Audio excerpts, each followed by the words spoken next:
we found this dam in Port Angeles, Washington. It's called the Elwha Dam.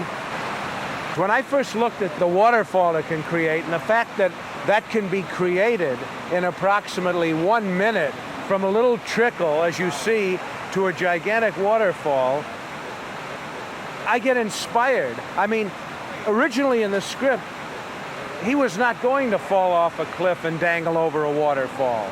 It was a completely different ending, so I'll look at a location and it will very often inspire what we're going to shoot and what will happen in the script. The Elwha Dam was tough. It was by far the most demanding location we had. It was, I think it was January or February, and we were like in this huge ravine. And it was really cold and wet. Just to get down there was like grueling. And to get back up, forget it. When we saw it, everybody just went, whoa, this is the place. We had to build scaffoldings down the side of this dam just to get cameras, people, makeup people, actors, everybody up and down. There were crew people that were right on the edge of these drops. I mean, you're constantly going over, says, are you tied down, you know? I mean, do you have a safety wire? I mean, you grab hold of the rope there. But we got through it. Nobody ever got hurt.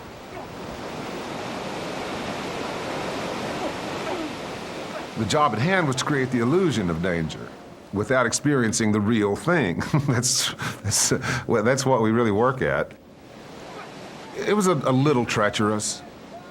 We improved the footing with more secure footing that looked like slippery rocks more than they actually were.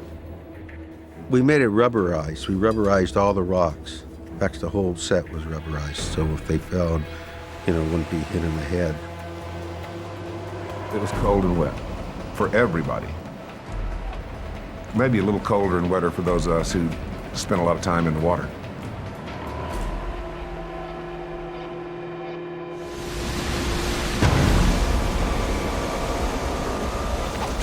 The fight sequences are very realistic and nothing too over the top. Everything is quite believable. Although they're not long, they're undoubtedly longer than an actual fight would take place, other than by two of the most skilled combatants imaginable. Under this discipline, a fight with a knife is designed usually to last 5 or 10 seconds at the most. By then, someone is pretty well chopped up and unable to go on.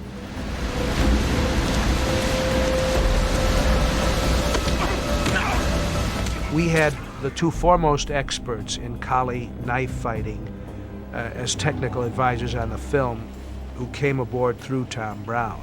These two guys, Raphael Kianan and Tom Kyer, also trained the Delta Force, SEAL Team 6, the Special Forces. One more time, we're gonna do this until I get tired. Go. Arm, throat, heart, leg, arm, lung. Kyer was very useful in teaching me to impersonate these combat moves. The discipline in which he's rather thoroughly schooled is called Sayoc Kali. It's from Malaysia. It's very old. I did learn actually a good deal more than I want to know about fighting with knives. But it was fun to come to an understanding of those techniques. I think it's been touched on by other films, but this film does a really close, detailed study of the movements and the angles of the fighting. The actors, they didn't just want to fight just for the sake of a fight. The fight had to have meaning. Remember me? No. You taught me. I taught a lot of people. TL's character was the older guy. His movements were a little bit different. And Benicio was the aggressive young guy. How come you didn't answer my letters? They wanted to tell a story with the actual fighting with the blade. Not just going back and forth like some competition.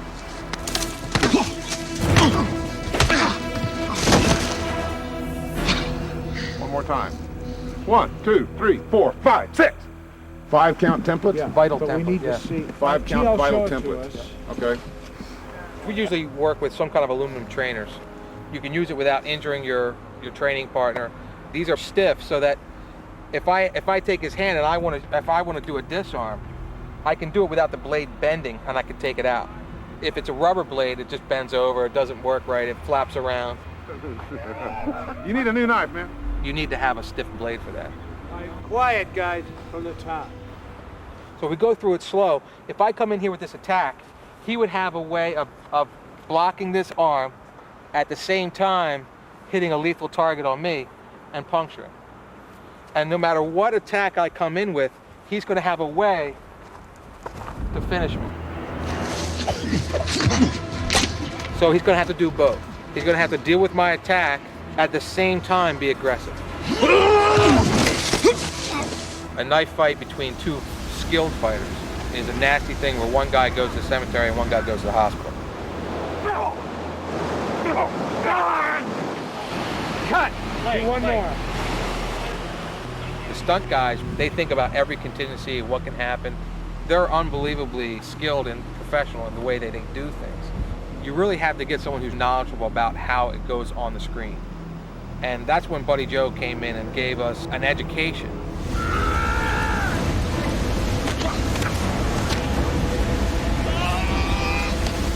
We had choreographed the fight and everything, but Billy would come in and tell us exactly what he saw and his feelings about it, and then we would re-choreograph it to Billy's needs.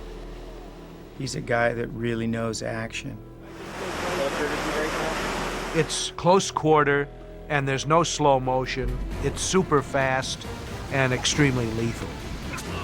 It's the exact opposite of all the things that you're seeing now in martial arts films and in the films based on the techniques of Chinese opera. I was fascinated by that. They get wounded, they take blood, but they know how to continue until the penultimate moment occurs. And it almost always occurs in this style of fighting. One person kills another.